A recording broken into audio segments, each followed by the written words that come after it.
మరి ఇలాగ నేను శబ్దంతో దేహం శబ్దం అంటున్నారు కదా.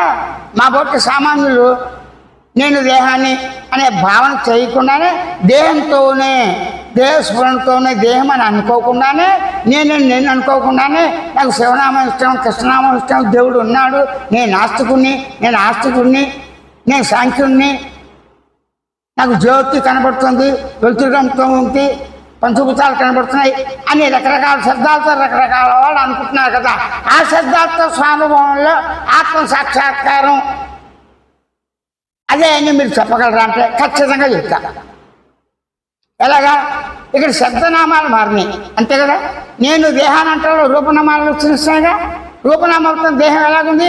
ఆకాశము, ఆకాశైత, అగణిత, అభిచ్ఛిన్న అణువులతో సముదాయమే శరీరము, లోపల బయట ఉన్నట్టుండే అన్ని అవయాలతో కూడి ఉన్నది. అలాగే అదే స్థానంలో నేను ఇల్లు కట్టుకున్నాను, ఖాళీ స్థలం నేను చూశాను, ఖాళీ స్థలం అనుభవం.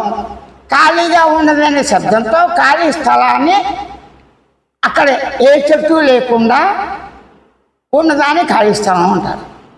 అంటే ఏ చెట్లు లేకుండా, చెట్లు లేవు. స్థలం అంటే ఏంటి? స్థలాన్ని ఆకాశానికి భూమికి మధ్య దాని స్థలం అంటారా? భూమిలో స్థలమా? ఇప్పుడు భూమి ఆకాశం అంటే నింగి, ఆ నింగి ఆకాశం ఉన్న ప్లేస్ని శూన్యాన్ని కొంటావా? భూమి కంటి కనబడే భూమిని కొంటున్నావా? అయితే భూమి ఎలాగుంది? రాళ్ళతో ఉంది, మట్టితో ఉంది, గుట్టలతో ఉంది, చిన్న చిన్న మొక్కలతో ఉంది, 1-2 పెద్ద చెట్లు ఉన్నాయి. ఇదంతా ఖాళీ స్థలమే. పాత ఇల్లు కూలిపోయి ఉంది, ఖాళీ స్థలము అని ఇవన్నీ చెప్తున్నావు కదా. అంటే ఎన్ని శబ్దాలు చేస్తున్నాను ఖాళీ స్థలానికి? 1-2 ఇజ్రాయి ముక్కలు ఉండొచ్చు, పిచ్చి చెట్లు ఉండొచ్చు, గుట్టలు ఉండొచ్చు, పాము పుట్ట ఉండొచ్చు, రాళ్ళతో ఉండొచ్చు, ఉంటుంది కదా జనరల్గా.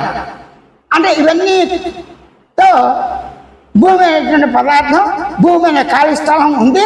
ఆ పై భాగాన్ని శుభ్రం చేసేసి నువ్వేం చేయాల్సావు చేస్తావు అంతే కదా. అంటే ఇక్కడ శుభ్రత ఉంది. ఖాళీ స్థలాన్ని శుభ్రం చేయటం కూడా నువ్వు గుర్తించి గమనించి తెలుసుకునే లక్ష్యంతోనే ఆ పేర్లతో నేను వ్యవహార జ్ఞానం అది ఏదైనా కావచ్చు. ఖాళీ స్థలం ఖాళీగా ఉంది, ఆ ఖాళీగానే ఉందని గ్రహించు. పూర్తిగా ఖాళీగా గమనించకుండా, మట్టిగా గమనించకుండా, చిన్న చిన్న రాళ్లతో ఉంది, చిన్న చిన్న మొక్కలతో ఉంది, కొంచెం పుట్టలతో ఉంది, అక్కడక్కడ గోడ కట్టిన ఆనవాళ్ళు ఉన్నాయి. ఆ దృష్టి కూడా ఉందిగా. అంటే దృష్టి గమనిక ఎన్ని వచ్చినాయి? ప్రతి గమనిక నువ్వు తెలుసుకుంటున్నావు కదా, ప్రతి గమనిక నువ్వు గుర్తుపడుతున్నావు కదా, ప్రతి గమనిక భావంతో మళ్ళీ తరుస్తూ భావిస్తూ మళ్ళీ అనుకుంటుంటావు కదా. అదే రాత్రిగా ఉందనుకోండి, బాబోయ్ రాత్రి కట్టడం ఇక్కడ మళ్ళీ చాలా కష్టం, గేట్ చూస్తే ఎక్కువ చెప్తున్నావు, ఆ స్థలంలో పునాది అంటే పైపెట్టు కట్టిన ఎప్పటికైనా ప్రమాదం, కొద్ది గొప్ప కనీసం తవ్వాలి, ఆ తవ్వాలంటే క్రేన్ తీసుకొచ్చి అక్కడ బదలగొట్టి లోపలికి దాకా పిల్లలు చేసి 5 స్టార్ హోటల్ కట్టుకోవాలని ఒకడు, దేవాలయం కట్టాలని ఒకడు, కొన్నిదాలని 3 అంతస్తులు ఏదో ఒకటి చేస్తారు. అప్పుడు ఏం చేస్తారు? దాన్ని ఆ రాత్రి ప్లేస్ని ఎక్కడ కావాలంటే అక్కడ గోతులు చదువుతారుగా. టెక్నాలజీ ప్రకారం అంత ఖర్చు ఎంత అవుతుంది? పల్లెల్లో ఉంది, రోడ్డు మెరక మీద ఎంత ఉంది, ఇవన్నీ అంచనా వేసుకుని ఖాళీ స్థలం కొన్న లాభమా నష్టమా అంటావు. ఎన్ని రకాలుగా నువ్వు ఆలోచిస్తున్నావు అంటే స్థలం వల్ల లాభ నష్టాలు చూస్తున్నావు, పెట్టుబడి పెడుతున్నావు, తగిన ఫలితం రావాలని చూస్తున్నావు. ఇవన్నీ ఉన్నాయి కదా. వీటిలో నువ్వు ఫలితాన్ని దీనివల్ల నష్టం వస్తుంది లేకపోతే లాభం వస్తుంది, చౌకల గురించి మారువేయడం అన్ని ఆలోచనతో కూడా నువ్వు చేయొచ్చుగా. అంటే ఇన్ని ఆలోచనతో నువ్వు చేస్తున్నావు. ఇన్ని ఆలోచనలలో రకరకాల ఇంతకన్నా ఎక్కువ వస్తాయి కదా. అవసరాడున్నాడు, నీ స్థలం దాటి వాడు వెళ్ళాడు, వాడికి దారి లేదు, వాడు దారి కొంచెం డిమాండ్ చేసి ఎక్కువ రేటు పెడతాను, అది కూడా వస్తుందా? అన్ని అంచనాలతో చూస్తున్నప్పుడు ఇన్ని రకాల గందరగోళంతో నామాలతో ఉన్నప్పటికీ గమనించే లక్షణం ఒకటే. అది ఎవరు? నువ్వే. అంటే నీకు గమనించే లక్షణము, గుర్తించే లక్షణము, తెలుసుకునే లక్షణము, శబ్ద లక్షణము, కదిలే లక్షణము, అణు లక్షణాలు, ఆకాశ లక్షణము, పంచభూతాత్మ లక్షణాలు, ఈ లక్షణాలన్నీ ఎన్ని గమనించుతా, గుర్తించుతా, తెలుసుకుంటా, భావించా, అనుకుంటా. ఇదేగా అదే భూమి సాక్షాత్కారం. అయితే నేను ఉన్నాననే పదం ఎత్తకుండా ఈ స్థలం నేను కొంటున్నాను అంటావా? అంటే స్థలం కొనేవాడి ప్రసక్తి ఎత్తకుండా, గమనించేవాడి ప్రసక్తి ఎత్తకుండా, తెలుసుకునేవాడి ప్రసక్తి ఎత్తకుండా, గుర్తించేవాడి ప్రసక్తి ఎత్తకుండా, లాభ నష్టాలు బేరీ చేసే విశ్లేషణ చేసే పరిశీలించే అవగాహన చేసేవాడి ప్రసక్తి లేకుండా నువ్వు ఎంత తెలుసుకున్నప్పటికీ కూడా వ్యర్థమేగా. అంటే నిరర్థకమైంది. అయితే ఇదంతా కూడా తెలుసుకునేవాడిగా, గుర్తించేవాడిగా, గమనించేవాడిగా తను తాను కనుక తెలుసుకోవటానికి తన లక్షణాలు వేసారు కదా. రాయి పంచభూతాత్మం అది మాట్లాడదు, అలాగే దేహం పంచభూతాత్మం ఇది మాట్లాడదు. అంటే దేహం తను తాను గుర్తించుట, గ్రహించుట, భావించుట, తలంచుట అనేది లేదు. మరి రాళ్ళు రప్పడుతున్న భూమి అయినా అదేగా, పంచభూతాలతో ఏదైనా అదే కదా. పూజలు చేసినప్పుడు శివుడు కానీ రాయని రప్ప కానీ ఏదైనా నమ్మకంతో పుట్టను కానీ ఏది చేసినా కూడా వాటి గ్రహించి నేను పుట్టను, ఆ పుట్టను నేను పాముగా ఉన్నాను, పుట్టను నేను పుట్టను అంటుందా? అక్కడ ఉన్న చెతలు మేము చెతలుగా ఉంటాయా? ఊడు ఉంటుంది దాళ్ళు, నేను ఊడు ఉంటా, అవన్నీ నీతో మాట్లాడతాయా? లేవు. కాబట్టి నీవే ఏకపత్రాపణ ఏం చేస్తున్నావు? నీలో నీవే స్వయంగా అనుకుంటా, భావించా, తమచడం ఎంత సహజమో నీకు నీలో నీవే అంటే నీవే అనుకోవటం, భావించడం, తెలుసుకోవటం స్వయం అనుభవమే. అంటే అనుభవం ఎన్ని రకాలుగా ఉందని కదా, స్వయం అనుభవం, అనుభవాలు, అనుభూతులు. నేను శబ్దం అనుభూతి అంటే శబ్దానుభూతి ఉంది, నేను అక్షరానుభూతి ఉంది, నేను అనేటువంటి కదిలిక అనుభూతి ఉంది. కదిలిక అంటే చలనం, కదిలిక అంటే జరుగుట అన్నీ ఉన్నాయి కదా. అప్పుడు నీవు నీ కదిలికను గమనించి ఊరకుండు అంతే. నిత్య సూచన అంటే నేను ఉన్నాను, నేను శబ్దం ఉన్నది ఉనికితో. ఇక్కడ ఉనికి అంటే అస్తిత్వం. ఉనికి లేకుండా శబ్దం ప్రసక్తి కుదరదు అసలు. అంటే శబ్దం చెప్పండి, శబ్దం ఉన్నది, ఉనికి శబ్దం ఉంది ఉనికితో, శబ్దం ఉంది శబ్దంతో, ఉనికి శబ్దంతో, నేను శబ్దంతో, తెలుసుకునే తెలివి శబ్దంతో నేను ఉన్నాను. అంటే ఇక్కడ ఉనికి లక్షణం వచ్చింది. తెలుసుకునే లక్షణం అంటే చిత్త లక్షణం, ఉనికి లక్షణం అంటే సత్వలక్షణం. అంటే సత్వలక్షణంతోనే, సత్వలక్షణ అవగాహనతోనే సత్వలక్షణాన్ని గమనించుతా, గుర్తించుతా, తెలుసుకుంటా ఆ పదాల యొక్క కదిగను. చిత్రలక్షణంతోనే అంటే సత్య చిత్తు, చిత్తే సత్తు. చిత్రలక్షణంతోనే చిత్త యొక్క కదికను గమనించి గుర్తిస్తున్నా. అంటే సత్య చిత్త యొక్క అనుభవ అవగాహనతోనే స్వయ అనుభవం సహజంగా ఉంటుంది కదా. అలాగే ఊరకుండా నిన్ను గమనించి, గుర్తించి, తెలుసుకుని అలా ఉండటమే స్వయం అనుభవం. అదే స్వయం ఆత్మ సాక్షాత్కారం ఉంటున్నా. కారణం ఏంటి? ఆత్మ లక్షణాలు నీకు ఎలా ఉంది? ఉన్నది అనేది లేకుండా, చిత్తు చైతన్యం అనేది లేకుండా, గమనిక అనే సాక్షి లక్షణం లేకుండా, ఎరుక లక్షణం లేకుండా, స్ఫుర లక్షణం లేకుండా, జ్ఞాపక లక్షణం లేకుండా ఇవి ఉన్నాయా? అంటే నీ లక్షణాలు నీకు తెలుస్తాయి కదా. ఏ లక్షణాలతో నువ్వు ఉన్నావో ఇక్కడ కాదు. ఈ లక్షణాలు నీ దేహానికి పదార్థం కానీ, స్థూలమైన పదార్థం కానీ, సూక్ష్మమైన పదార్థం కానీ, నిద్రాకార మెలుపులు కానీ, పంచకోశాలు కానీ, జ్ఞాన కర్మంత ప్రాణంగా కానీ, అసలు ఎన్ని రకాల పదాలు ఎత్తినా నామరూపాలతో ఎన్ని ఉన్నట్టు వాటిని అవి గ్రహించలేవన్నీ కూడా నీవే చేస్తుంది. నీ దేహం నీతో మాట్లాడుతుంది.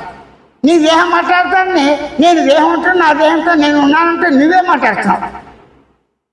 నీకు నువ్వే ఇదంతా ఏకపత్రాలు. కాబట్టి ఈ అనుభవమే ఆత్మానుభవం. అది ఎలా జరుగుతుంది? అలాగ కళ్ళు తెచ్చినా మూసినా. ఎందుకంటే జనరల్గా కామ్గా ఉన్నప్పుడు, కామ్గా లేనప్పుడు కూడా రెప్పల కదిలికతోనే ఉంటుంది. పూర్తిగా కన్నుగుడ్డు మూసుకోదు ఎప్పుడు, రెప్ప కదిలిక. అది చాలా వేగంగా తిరిగినా కూడా ప్రతిబంధకం కాదు. అప్పుడు నేను ఉన్నాను, నేను కదిలిక ఉన్నది.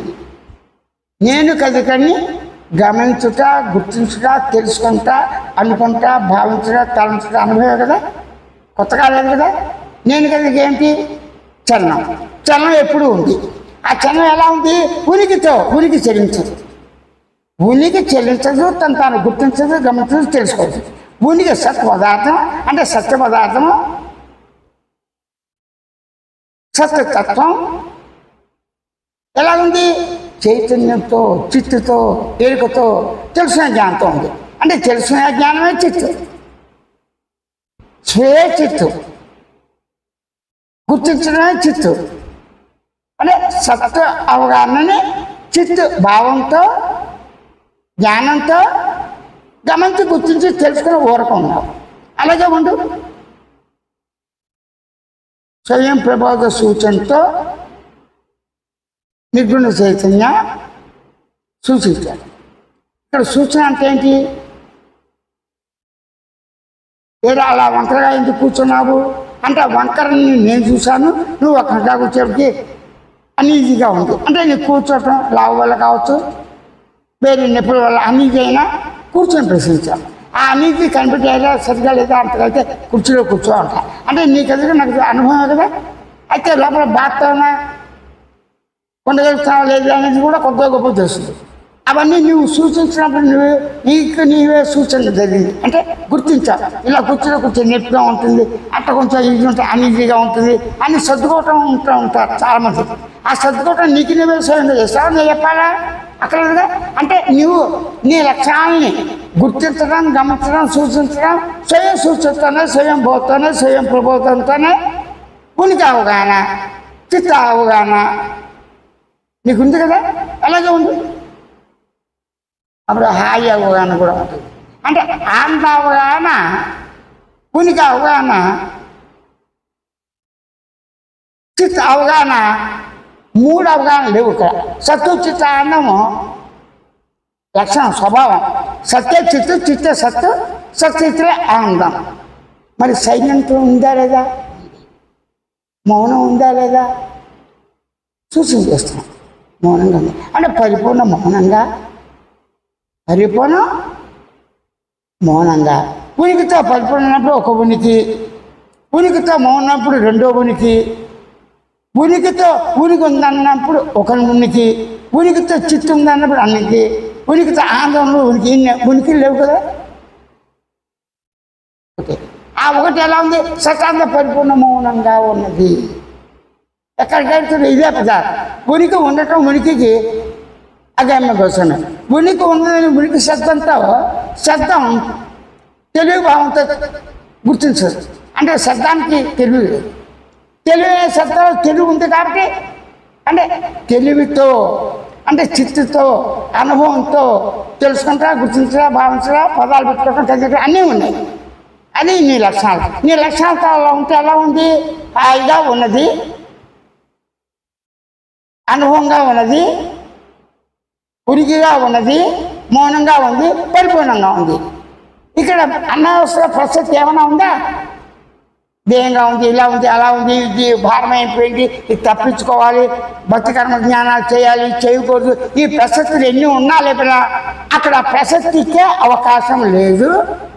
మొదట్లో ఉన్నట్టుగా ఉన్నా అంటే దేహభావంతో దేహాన్ని గమనిస్తున్నాననే భావన ఉన్నప్పుడు, ఆకాశ సహితంగా అన్నప్పుడు ఆకాశ భావన, అనుభావన, దేహాకార కదిలిక భావన, శ్వాసానుభూతితో సహజం అన్నప్పుడు ఏ ఒక్కటి తీసినా దేహమైన ప్రసక్తి వస్తుందా?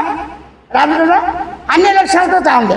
అంటే సాకారం, నిరాకారం, కదిలికలు, జలక్షేత్రము అన్నీ కూడా తానుగా ఉన్న ఉనికి అవగాహనతో, చిత్త అవగాహనతో, ఆనంద అవగాహనతో, మౌన అవగాహనతో, పరిపూర్ణ అవగాహనతో, స్వేచ్ఛతో నీవే ఉన్నావు, నీవే గుర్తించి గమనించి కోరుకున్నావు. ఇదే సాక్షాత్కారం.